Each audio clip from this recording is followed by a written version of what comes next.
All right, welcome back to the Dow Diamond here in Midland, where the opening ceremonies have taken a brief time out. You heard from Mr. Stavropoulos, kind of the godfather, if you will, of the Dow Diamond, the man behind a lot of the effort that has gone into this. You heard from some of the other people that were involved for the very genesis, the very beginning of this idea of bringing a baseball team to Mid-Michigan, and not only bringing a team, but constructing this magnificent, this breathtaking edifice that they will play. And you heard Tommy Lasorda call it the finest minor league baseball facility in America. And Tommy Lasorda has been around baseball for about, well, going on 7 decades. So Tom Lasorda has seen a few ballparks in his day.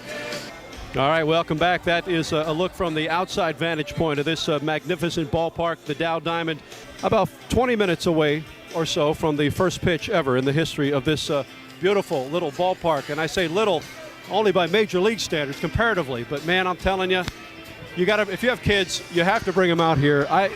Even if you're not a baseball fan, this is a magnificent way to spend a few hours as a family with your children. We're waiting for the Lugnuts and the Loons to be formally introduced, and we're waiting for that first pitch to finally be thrown. And it's interesting that these parks now, it's not about baseball only.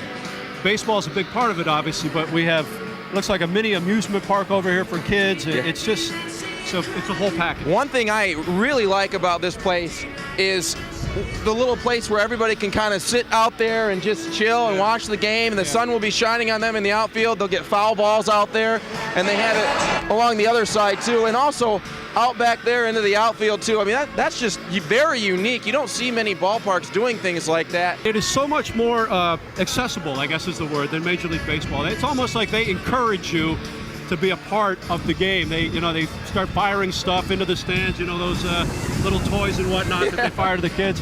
It's really a very carnival-like atmosphere at a minor league baseball game.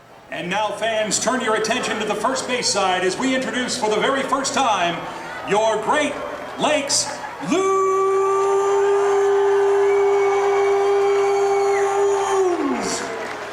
A 19-year Major League veteran, including his first 10 seasons with the Detroit Tigers, and a member of the Tigers' 1984 World Championship team, an 8-time Major League All-Star, a 6-time Silver Slugger Award winner, and a 3-time recipient of the Rawlings Gold Glove Award as a catcher.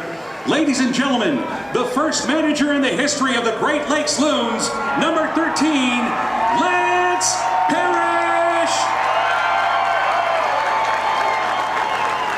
All right, ladies and gentlemen, there you just heard it. The starting introductions, the starting lineups for the first game ever at this ball field. And the loudest roar, without question, the manager, Lance Parrish. And I wish we had a camera and a place to show you, but it was really cool. This is something I think they're going to do more than once.